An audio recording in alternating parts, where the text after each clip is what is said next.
August could prove an interesting month for South Africa. If we manage to stay warm through winter despite the power cuts, we may face a global freezing out. There is increasing pressure for South Africa to arrest Russian President Vladimir Putin if he arrives for the BRICS summit. The head of the army and international relations minister this week both saying that he will not be arrested here. We are, of course, members of the International Criminal Court. We signed the Rome Statute, so legally we would be expected to arrest Putin, as the court has issued a warrant of arrest for suspected war crimes in Ukraine. But the message from government seems to be that he will actually enjoy diplomatic immunity. I'm joined now by author and analyst Mpumelelo Mkhabela. Mpumelelo, I think this is the question, and I'm not sure if it's easy to answer, I don't think it is, but can diplomatic immunity trump an ICC warrant of arrest? It will be difficult in South Africa to achieve that feat because of our legal structures in South Africa. First of all, we have a constitution that at the heart of it basically talks about equality before the law, and that's the Bill of Rights. So there is no one in South Africa, the more than 60 to 61 million South Africans, including our visitors, who have who enjoy any benefits beyond what everyone enjoys. So in other words, we are all equal before the law, and no one enjoys immunity from prosecution or investigation. So if people come to South Africa, they are subjected to that equality.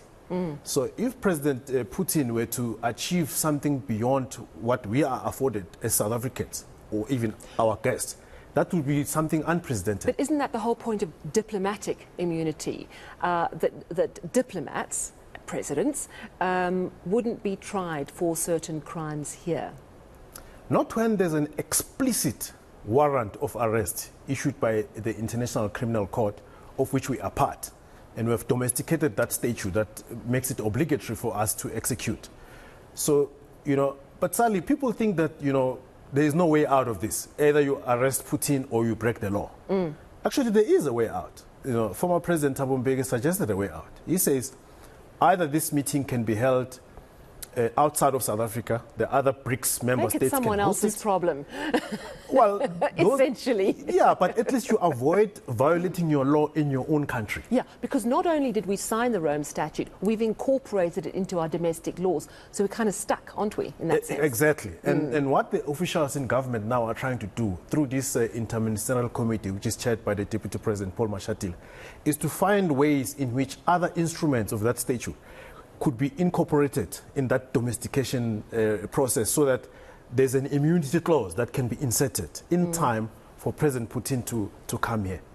But look, even that stands to be challenged in our courts, and we don't know what the outcome would be. So I think that what will happen here, in addition to the politics and the diplomatic fallout, is that all of these things are going to be stuck in our courts.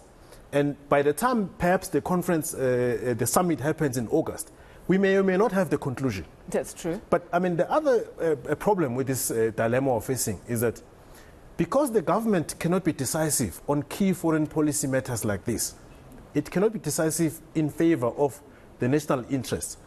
It then gives the other arms of the state, which is the judiciary, more leverage to make a pronouncement, which is what happened in the Omar al-Bashir case. And it will happen again here, where the courts will decide on key foreign policy matters. Already the opposition has taken the matter to court.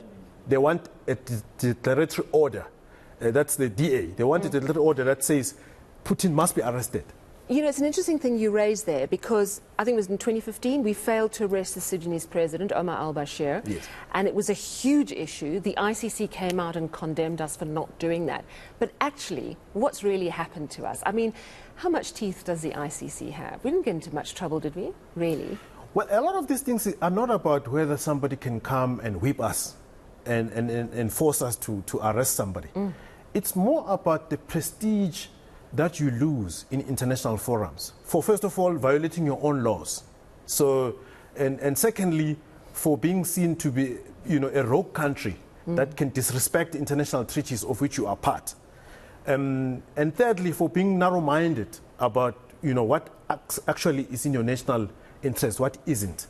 So I think there's a lot of other things you suffer from instead of like being whipped directly. No, fair point. And I think a lot of people are also talking about losing the moral high ground, that South Africa has always been held in very high esteem for the way Nelson Mandela and all parties reached a settlement to transition to a democratic South Africa, and always looked up to as a country that could navigate some very difficult things.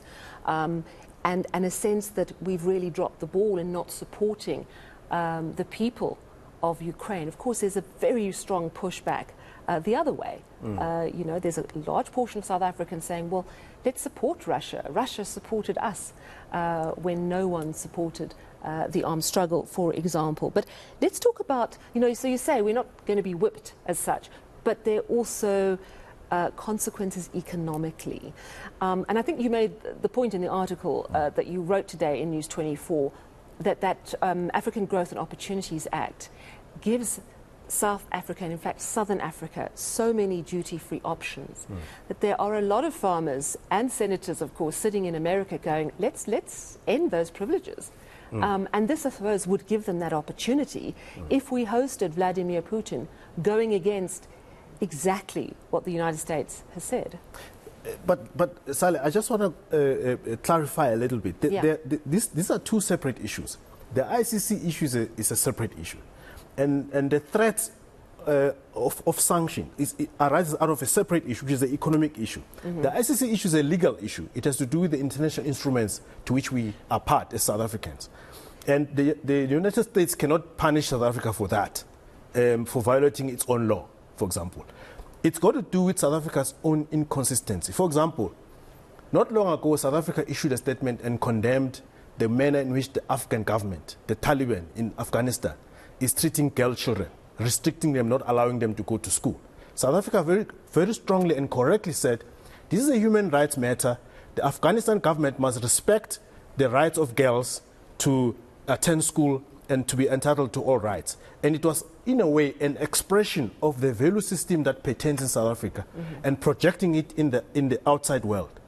So it's actually ironic that in this ICC's warrant, at the heart of it is that Putin is accused, together with another official in his office, of deporting children, violating their rights, in other words, from Ukraine, in a country which he has invaded, deporting them to Russia.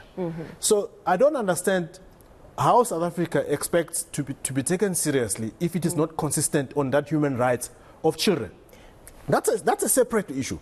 The other issue is then the docking of... I was going to say, because they could compound, you know, it could be quite easy to argue, look, South Africa hasn't properly answered the Lady R issue. Hopefully we'll get answers. Plus we're seeing what they're doing around letting Putin in. It's just going to add to that body of evidence, even though, as you explain, that's our own legal problem. Yeah, definitely. Yeah. So on the Lady R question, and obviously the recent landing of another sanctioned aircraft on our airbase in South Africa. The UAE one. Yes, those are the things that the US is very concerned about. That's why the ambassador of the United States in South Africa came out very strongly and said the US is objecting to what it believes occurred, which is the sale of arms to Russia.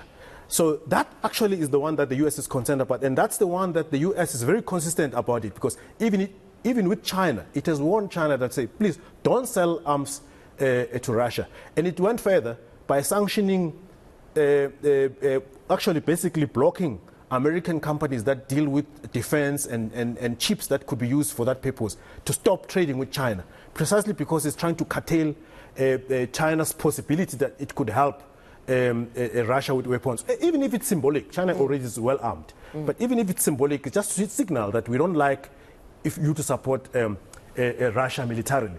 So the US is very concerned with that. So just to wrap up very quickly, come August, it seems like we're damned if we do and we're damned if we don't. What would be the best possible outcome for South Africa to have consistency in their foreign policy, to retain the moral high ground and not annoy too many international players? Is there an easy way out? Look, in the short term, Sally, this issue cannot be resolved immediately. South Africa needs to restructure the way it conducts foreign policy. First of all, there are too many voices speaking on South Africa's foreign policy. The President speaks, the International Relations and Cooperation Minister speaks, the ANC speaks, the minister Chief of the Army the president speaks, the defense force, often they contradict each other. Yep. So that needs to be sorted. But South Africa needs to go back to its own plans. First, the constitution. Secondly, look at the National Development Plan, which talks about redefining of our national interest and putting our national interest ahead of other considerations. So if South Africa can do that review of our foreign policy properly, and then look at how it gets conducted and articulated in domestic affairs, in global affairs and everywhere, then we can perhaps be more aligned.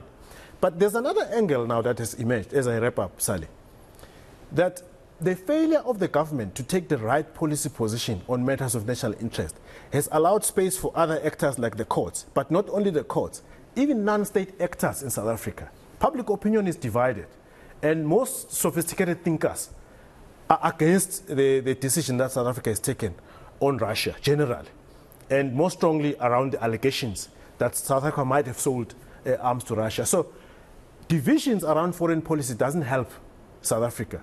We have to at least have some minimum agreement, minimum standards of agreement about what's basically our national interest and how do we conduct our affairs abroad. Unfortunately, that can't happen now. There has to be a huge realignment, and I don't see it happening soon. It's going to be a very interesting month, methinks, come August. Thank you so much for joining us in studio, author and analyst Mpumelelo Mkhabela there.